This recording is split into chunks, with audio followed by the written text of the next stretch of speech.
Da última vez que preguei aqui sobre Romanos, nós fomos até ao versículo 11. Estamos a falar acerca do futuro de Israel. Paulo começa dizendo que Deus não se esqueceu das suas promessas. Deus nunca se esquece das suas promessas. E porque Ele nunca se esquece das suas promessas, nós podemos confiar de que Ele sempre as irá cumprir, porque Ele é fiel. Quem promete é fiel. Então nós estamos a falar acerca de um Deus que tem ainda um plano para cumprir com a nação de Israel. É isto que nós temos andado a ver. Estamos a falar da questão da salvação do conjunto de pessoas que corresponde a Israel. Não significa que todas as pessoas individualmente vão ser salvas. Penso que aquilo que estão é do ponto de vista coletivo, não é? Quando falamos, por exemplo, de Portugal, nós podemos dizer todo Portugal, sei lá, qualquer coisa. Os portugueses são isto. Não significa que todos os portugueses sejam. Significa que a maioria será, ou um bom conjunto que representa Portugal, é alguma coisa. Então, quando se fala aqui de Israel e quando fala acerca da salvação de Israel, não significa isto, meus irmãos, que todas as pessoas de Israel serão salvas. E isto é importante porque é por aqui que nós vamos entrar. Estamos a falar acerca da salvação, mas vamos entrar e vamos também perceber aqui alguma coisa muito importante que podemos aplicar à nossa vida. Versículo 11 diz assim: digo, pois, porventura tropeçaram para que caíssem? De modo nenhum, mas pela sua queda veio a salvação aos gentios, para os incitar à emulação. Nós vimos este versículo há umas 2 semanas, e é interessante porque diz que Israel tropeçou, mas não tropeçou para cair. E ele tropeçou naquela que é a pedra de tropeço. E nós percebemos, falámos disto, que a pedra de tropeço é Jesus. Jesus, falamos disto, lembro-me também, que Jesus, Ele é o fundamento da nossa vida. Ele é a pedra que fundamenta a nossa vida. Mas para aqueles que não creem em Jesus, a mesma pedra que fundamenta pode servir de tropeço.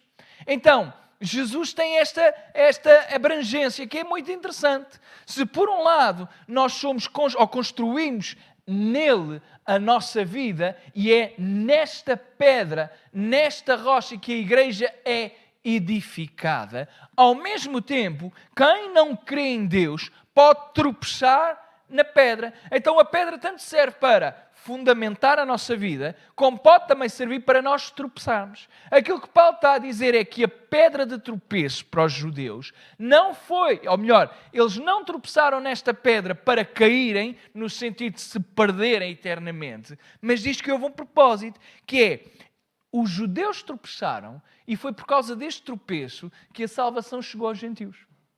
A ideia é interessante porque, basicamente, se nós pensarmos na história, vemos que havia um plano e o plano tinha a ver com Israel. Como Israel rejeita o Messias, imediatamente o foco passa para os gentios. Porquê? Vimos isto. Os gentios não estavam à procura de nada e aceitaram. E aqueles que estavam a receber, os judeus, não quiseram saber, não quiseram ouvir, rejeitaram. E os gentios, que nada buscaram, ouvindo falar de Jesus, diz que o aceitaram. Porque estavam cheios de fome e de sede. E assim que lhes apresentaram a comida do céu e a água do céu, os gentios aceitaram. E este é o grande mistério. Não se esqueçam qual é o contexto. Estamos a falar para uma igreja constituída maioritariamente por gentios. E Paulo está a adereçar estes problemas. Paulo está a falar aos gentios, mas ele agora vai falar também acerca dos judeus. Porquê?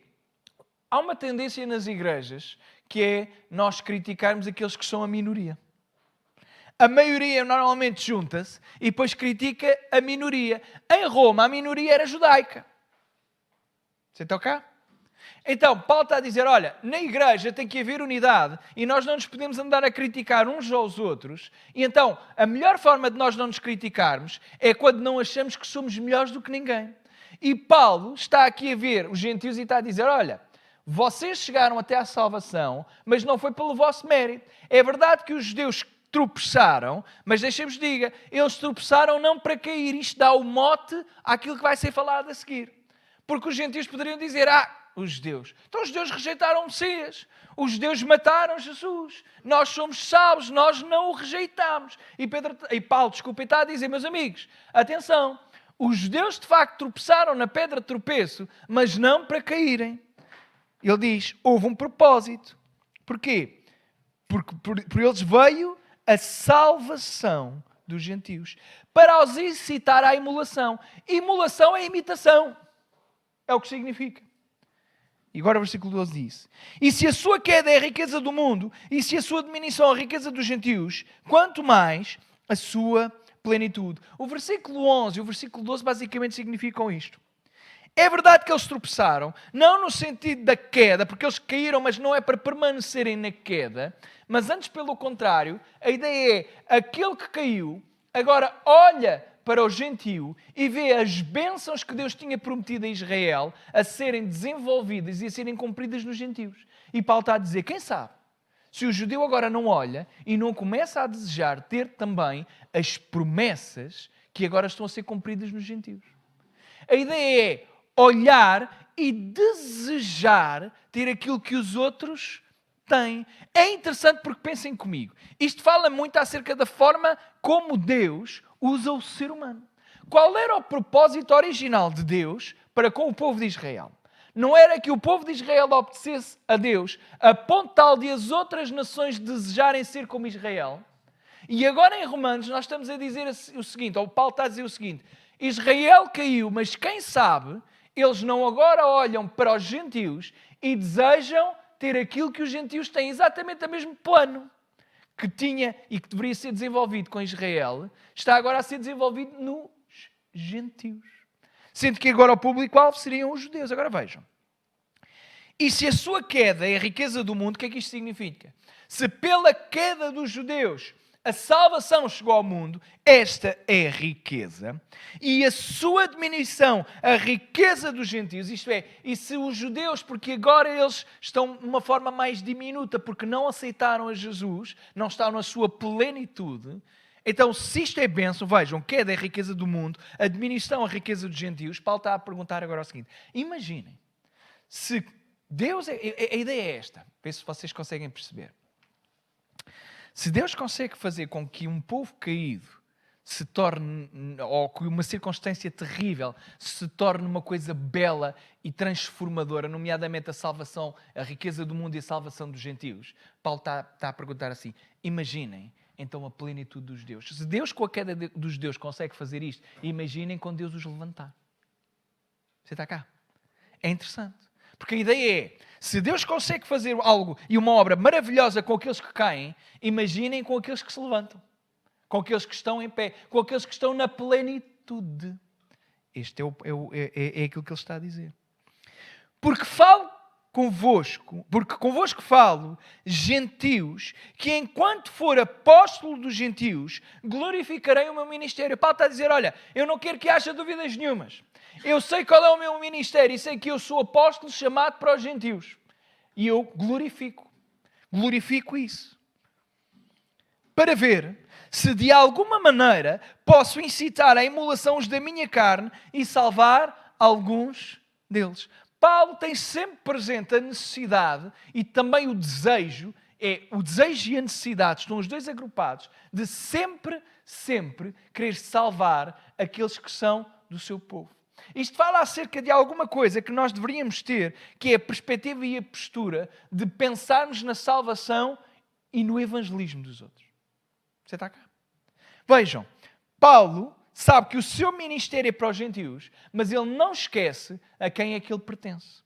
Ele sabe que o seu ministério é efetivo e tem grandes frutos no meio dos gentios, mas ele quer, na mesma, salvar alguns daqueles que são da sua carne. Porque se a sua rejeição é a reconciliação do mundo, qual será a sua admissão, senão a vida de entre os mortos? Mais uma vez, Paulo continua a falar exatamente da mesma coisa. Está a falar que da queda, da morte, pode surgir vida. Vamos entrar agora naquele grosso do texto que eu queria de facto partilhar convosco de uma forma rápida. Se as primícias são santas, também a massa o é. Os irmãos sabem que havia da lei, da tradição judaica, havia a ideia, e não só a ideia, era o mandamento, de que os judeus, quando faziam pão, eles tinham que fazer massa. E dessa massa retirava-se um bocadinho, e esse bocadinho era para ser dado ao Senhor. Você está cá? Esse bocadinho era dado ao Senhor como se fossem sacrifício, e esse bocadinho era santificado. Esse bocadinho chamava-se as primícias. O bocadinho da massa era tirado e era entregue ao Senhor para ser santificado. E veja o que é que Paulo está a dizer. Olha, se as primícias são santas, também a massa o é. O que é que ele está a dizer? Olha, se aquilo que é retirado de um bocadinho é santificado, tudo o resto passa a ser santo. Apesar de só um bocadinho ser entregue ao Senhor, o resto da massa permaneceria ou continuaria a ser santa. E agora no versículo 17, ele faz uma coisa que no grego é assim tem a ver com sintaxe, isto é, tem a ver com a forma como as palavras são funcionadas, ou funcionam, desculpem, que é a protátesis e a apodosis. A protátesis é o se. Se alguma coisa, a apodosis é então alguma coisa vai acontecer. Basicamente é uma condição. Então vejam, e se, está aqui se, portanto isto é protásis, se alguns dos ramos foram quebrados e tu, sendo zambujeiro, foste enxertado em lugar deles e feito participante da raiz e da seiva da oliveira, está aqui o então, não te glories. Se tu, sendo uma coisa, não te glories, e vamos lá. Versículo 17 diz, e se alguns dos ramos foram quebrados, os ramos que foram quebrados é exatamente a mesma expressão, aponta para a mesma figura daqueles que foram tropeçados, daqueles que tropeçaram, daqueles que caíram. Diz assim, se alguns dos ramos foram quebrados e tu sendo zambujeiro, vocês não sabem o que é um zambujeiro? O que é um zambujeiro? A irmã que sabe, os irmãos que sabem. É uma oliveira que não dá azeitonas. Ela é uma oliveira, mas é uma oliveira selvagem. Ela não tem regras. A oliveira gosta de dar frutos. A oliveira selvagem, zambujeira, é exatamente igual, mas depois não dá fruto. E veja o que é que o Senhor está a dizer, através do apóstolo Paulo. Alguns ramos foram quebrados. E tu, sendo oliveira selvagem, foste enxertado em lugar deles. E feito participante da raiz e da seiva da oliveira. Isto fala acerca de uma coisa que é antinatural. Que é enxertar alguma coisa que é parecida, mas não é igual. Um zambujeiro não é igual a uma oliveira. São parecidos, podemos até confundi-los, mas eles não são exatamente iguais. Porque a oliveira produz, mas o zambujeiro não produz nada, só folhas. Folhas. Não serve para nada. E o Senhor está a dizer, olha, se os ramos foram cortados e tu foste enxertado nos lugares dos ramos, quem são os ramos? Acreditamos que terá sido aqueles que tropeçaram. Estamos a falar de Israel. Está a falar de alguns que foram cortados e nós, gentios, fomos enxertados no lugar dos ramos. Fomos feitos participantes da raiz e da seiva da oliveira. A ideia é interessante. A ideia é, nós somos zambujeiros, somos enxertados na oliveira e de repente começamos a beber da seiva e a comer da seiva e da raiz da oliveira. Quem é a raiz? Nós sabemos. A raiz não pode ser outra que não a de Deus. A raiz não pode ser outra que não Jesus. Então nós não pertencíamos, mas fomos encher e passámos a pertencer. Esta é a beleza de nós hoje sermos salvos. Não merecíamos, não pertencíamos, mas fomos enxertados e agora alimentamos-nos da raiz. Somos participantes da seiva da oliveira. E estamos lá no lugar de alguns ramos que foram cortados. Então ele diz, olha, se tu que não pertencias, agora pertences, não te glories por causa dos ramos que foram cortados. A ideia é, não te aches superior àqueles que foram cortados. Vamos aplicar isto à nossa vida e à nossa fé. Nós podemos correr o risco de, a determinada altura, por causa daqueles que foram cortados, passa aqui a expressão, por causa daqueles que se afastaram, por causa daqueles que se desviaram. Eu sei que não é sobre isto que o texto fala, mas vamos aplicar a esta. Podemos, de repente, começar a criticar e a gloriar. A ideia é nós acharmos que somos melhores do que aqueles que já não estão connosco. Do que aqueles que já não estão na fé. Do que aqueles que saíram, do que aqueles que tropeçaram, do que aqueles que caíram. Podemos dizer, olha, nós somos melhores. E Paulo está a dizer, olha, não te glories contra os ramos. E se contra eles te gloriares, não és tu que sustentas a raiz, mas a raiz a ti. Ele está a dizer, olha, do que é que tu tens que te orgulhar se tu tiveres que ser enxertado e és alimentado pela raiz? É a raiz que te alimenta, não és tu que alimentas a raiz. Isto sabe o que é que isto está a falar? Fala aquilo que a Bíblia está sempre a falar, de nós nos colocarmos no nosso lugar, de nós nos colocarmos na nossa posição. A Bíblia sempre nos vai chamando a atenção para que nós sejamos humildes. Na igreja, precisamos de ser humildes. Na vida, precisamos de ser humildes. No cristianismo, precisamos de ser humildes. Então, como é que nós alcançamos a humildade? Quando nós entendemos que não somos nós, não é por nós que a oliveira está viva. A oliveira está viva por causa da raiz. E a oliveira está viva não é por causa de nós. Porque não somos a raiz e nem sequer éramos oliveira, nós éramos zambujeiros. Nem sequer fruto produzíamos, nem podíamos produzir. A única forma de produzirmos fruto é estarmos enxertados na raiz daquele que produz fruto.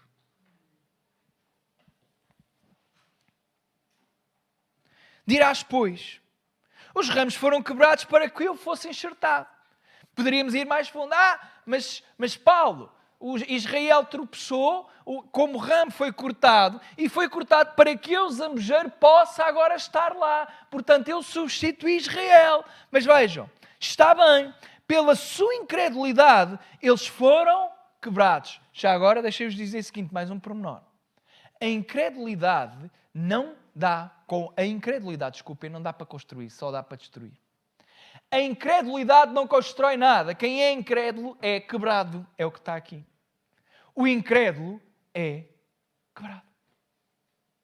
Quando nós temos fé, conseguimos construir alguma coisa. Quando nós somos incrédulos, jamais poderemos construir alguma coisa. Dentro deste contexto, aquilo que está é, pela incredulidade, Israel foi quebrado. Ele estava ligado à raiz, bebia da seiva, mas por causa da sua incredulidade não creram em Jesus Cristo. Foram cortados. Quem não crê em Jesus é cortado.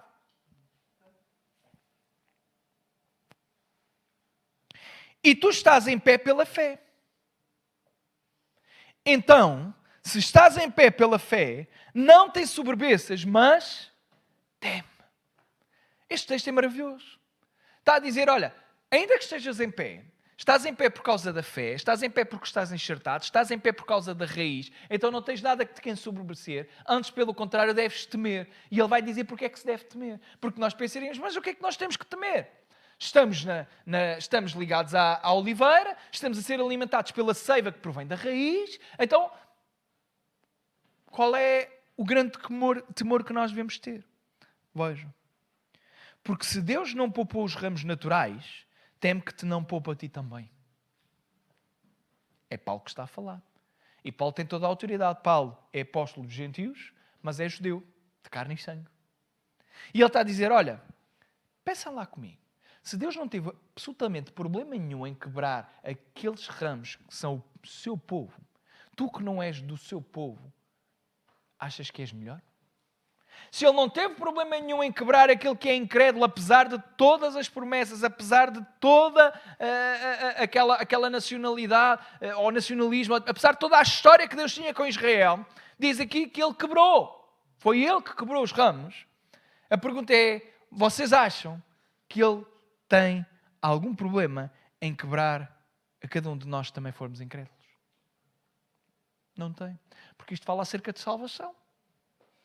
E no princípio da salvação é mesmo assim. Não há incrédulo que entre no céu. É impossível. Se Deus não poupou os ramos naturais, teme que não te poupa a ti também. Considera, pois, a bondade e a severidade de Deus para com os que caíram. Severidade, mas para contigo a benignidade de Deus. Se permaneceres na sua benignidade. De outra maneira, também tu serás cortado. Você está a ver o que é que este texto está aqui a falar? Está a dizer que a incredulidade é aquilo que leva ao quebrantamento, ao ser quebrado, à desunião, a ser desligado daquilo que é a oliveira. Se estamos em pé É pela fé, por isso nada temos que nos orgulhar ou ensoberbecer. Porque se Deus não poupou os ramos naturais, teme que não te poupe a ti. Considera, pois, a bondade e a severidade. É duas facetas de quem Deus é. Deus, Ele é justo. E a sua justiça está aliada à severidade.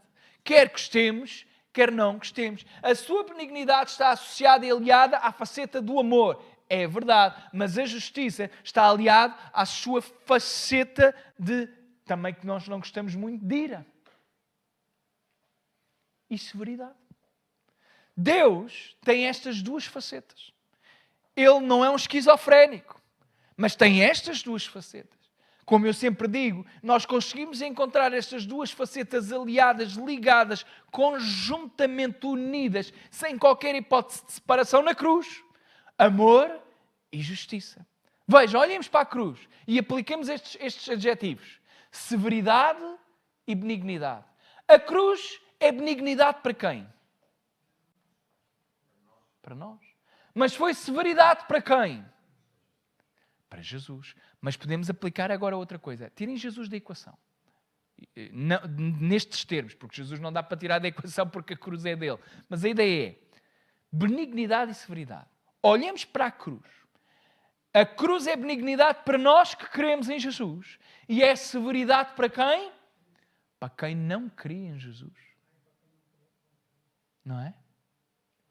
Foi severidade para Jesus, sim, naquela ideia do sacrifício. Mas agora, para quem não crê em Jesus, a cruz é o ingrediente, é o elemento da severidade. É isto que está aqui, vejam. Considera, pois, a bondade e a severidade de Deus para com os que caíram. Não se esqueçam, quem caiu foi Israel por causa da incredulidade. Severidade. Mas para contigo a benignidade de Deus. Se permaneceres na sua benignidade, de outra maneira também tu serás cortado. Aqui fala acerca de permanecer. Permanecer. É um termo interessante. É um verbo interessante. Permanecer significa que há alguma coisa que temos que fazer, não pelo nosso mérito, esqueçam isto, mas há a ideia de alguma coisa que temos que fazer para permanecer. Nós temos que permanecer na benignidade. Então há algum posicionamento que nós temos que ter para permanecermos. Parece que a chave do texto tem a ver com a fé. Nós estamos em pé por causa da fé. Permanecemos na benignidade do Senhor pela fé. Sem fé ninguém pode agradar a... Sem fé ninguém... E sem santidade ninguém pode ver ao... Então, fé, santidade, mas aqui especificamente na questão da fé, porque é este que está aqui o tema. A benignidade de Deus para contigo, se permaneceres na sua benignidade, de outra maneira também tu serás cortado. Está aqui a falar que existe a possibilidade de nós sermos cortados. Sabe o que é que eu acho que é mais... eu digo isto várias vezes, mas uma das coisas que eu acho que é triste e talvez trágico, diria mesmo, é aquela pessoa que já foi cortada, mas acha que ainda está a receber a seiva.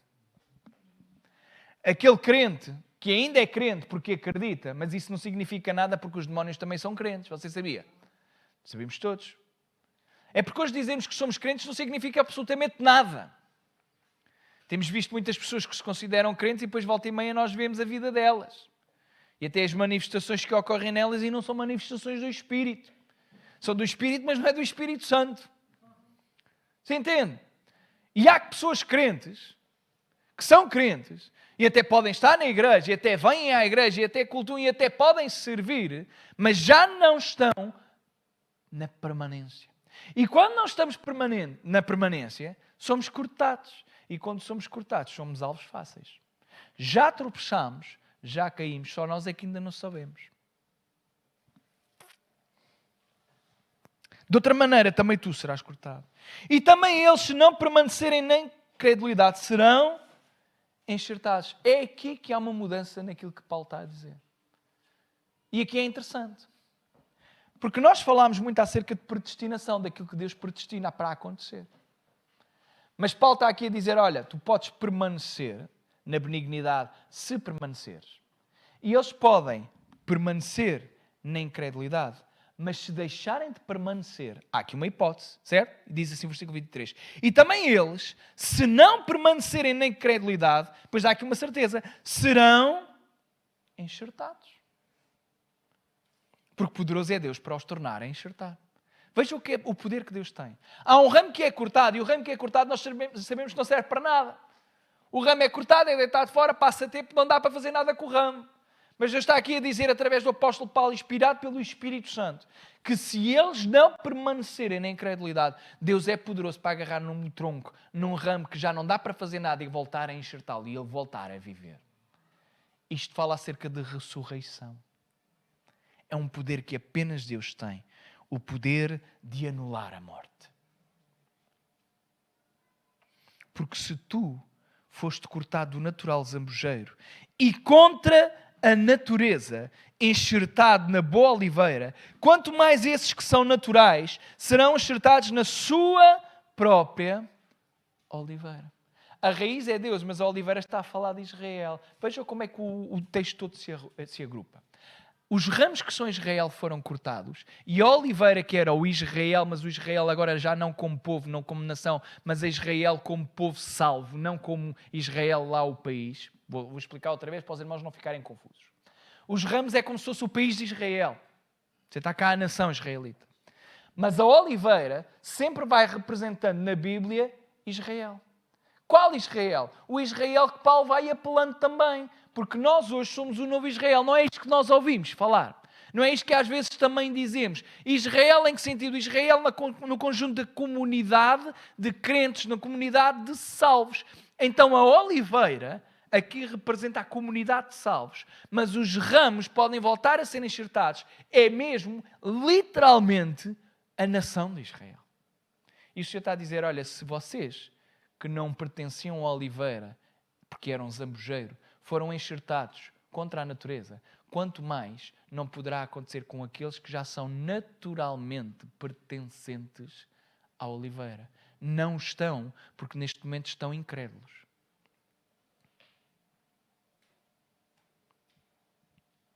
Porque não quero, irmãos, que ignoreis este segredo, para que não presumais de vós mesmos, que o endurecimento vem em parte sobre Israel, até que a plenitude dos gentios haja entrado. Isto fala acerca de um tempo escatológico. Os irmãos gostam do Apocalipse, gostam do final dos tempos.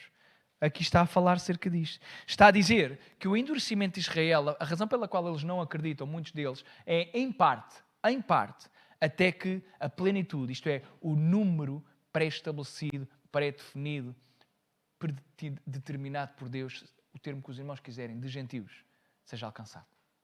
Quando esse número, quando o Senhor disser no tempo devido que chegou a quantidade de gentios, vejam, e assim todo o Israel será salvo. Então nós percebemos que tudo isto está no plano de Deus. Deus é tão incrível, tão maravilhoso, tão soberano, que Israel, apesar de estar endurecido, o Senhor diz, mas isto faz parte do plano. Eles estão endurecidos porque está em pausa. E enquanto eles estão endurecidos, os gentios vão entrando. Vão entrando no céu.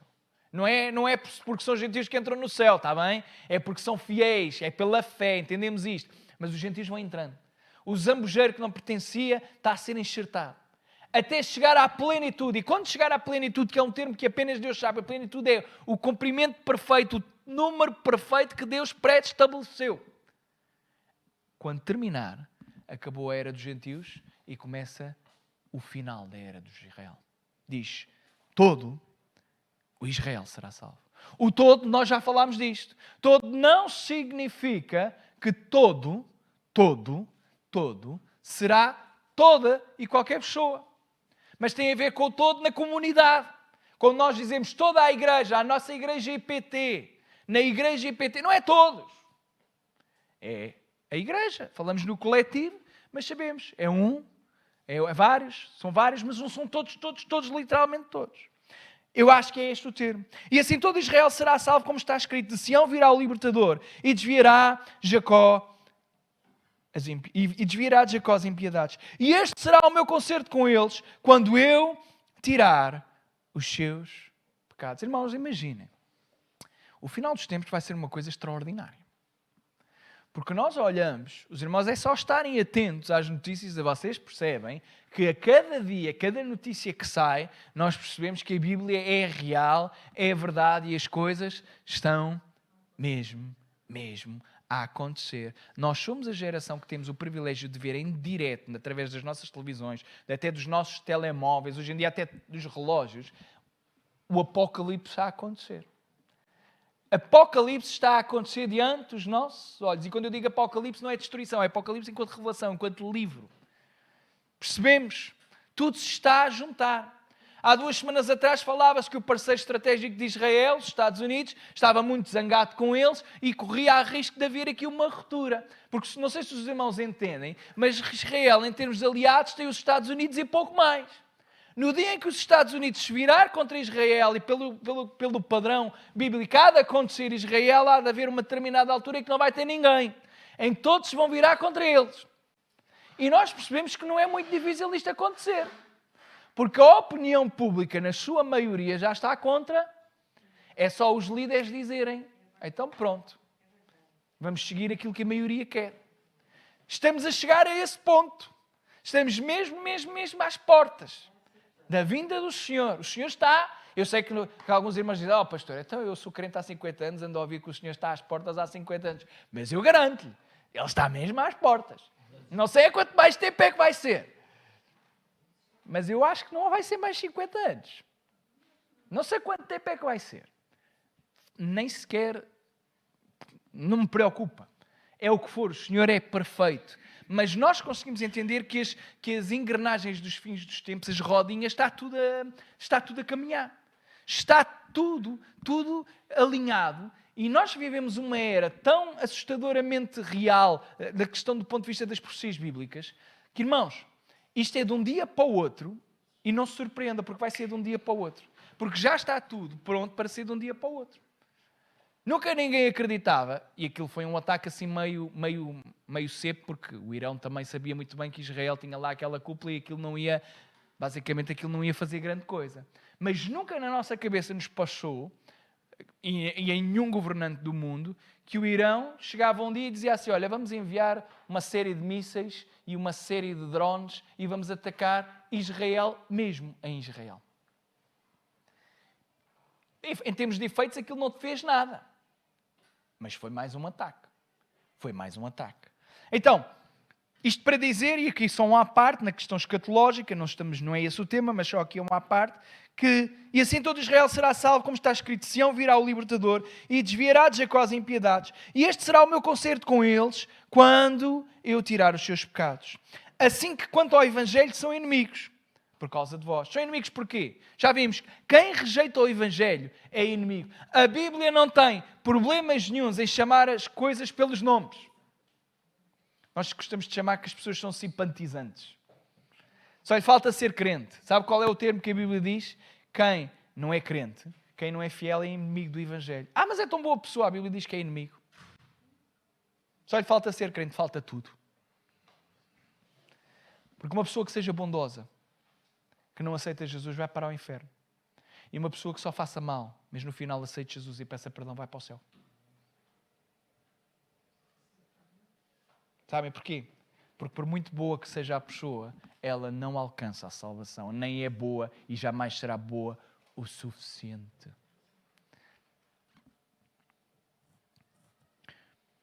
Assim quanto ao Evangelho são inimigos, por causa de vós. Mas quanto à eleição, amados por causa dos pais. Porque os dons e a vocação de Deus são sem arrependimento. Porque assim como vós também antes fostes desobedientes a Deus, mas agora alcançastes misericórdia pela desobediência deles. Assim também estes agora foram desobedientes para também alcançarem misericórdia, pela misericórdia a vós demonstrada. Porque Deus encerrou a todos debaixo da desobediência, para com todos usar de misericórdia. Vamos ficar por aqui neste texto.